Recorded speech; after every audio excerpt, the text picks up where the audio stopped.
Hey everybody, it is Jason Friedman and today is day 16 of my 30-day video challenge. And today I want to talk about one of the mistakes I see early stage entrepreneurs or wantrepreneurs or solopreneurs, people that are just starting a business, they're just starting out. It's one of the mistakes that I see them make all the time. And here's the funny thing, it's also the same mistake I see super experienced entrepreneurs make all the time.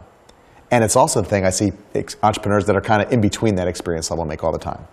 They overcomplicate everything, right? There's this belief, especially when you're starting out a business, that everything has to be perfect, that you have to have all this stuff. I hear online business owners talk about the fact that they need to have this fully blown website, and they need to have all these landing pages and opt-in pages and all sorts of stuff ready, and blog posts that are already on the website. I see people that are building, a physical business out. They have so many levels of complexity that they think that they need to have in place before they start out. And it's like they want to build this field of dreams of all these ideas, all this stuff before they even have a single customer. And, my coach, Dan Sullivan, used to say at one point, in order to start a business, like the first thing you should do to see if a customer wants to buy it is you should sell something. You should sell one. You should get a check. Right? You should get someone to give you a check. And I think that's true. I think we need to kind of use this lean startup methodology and mentality and think of like, what is the absolute minimum that I need to have in place in order to start this business? And I don't mean that by cutting corners. I'm not suggesting that you don't do it well.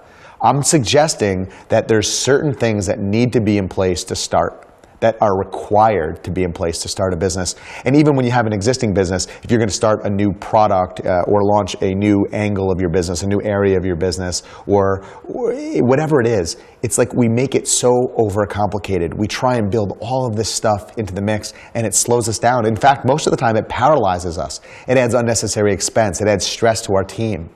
So I think as you go to begin your new business, as you begin to start a new project in your existing, growing business, think about the KISS principle. Keep it simple, stupid, right? I forgive my language, but you want to keep it simple. You want to make sure that you put the pieces in place that are absolutely critical and understand why each of those pieces are in place. And when you start from that position, when you're doing only what's absolutely necessary, you have a lot more freedom to see what works, what doesn't. You can always change it. You can always add more complexity.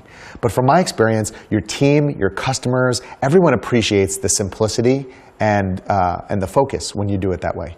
So I'd love to hear from you. Put me a note in the comments below this video and tell me, what are you doing to simplify the business, and to simplify the approach of starting your business if you're just starting out, or to simplify how you're launching one of your products or one of your services. Look forward to hearing what you have to say, and I'll see you in the next video. Take care.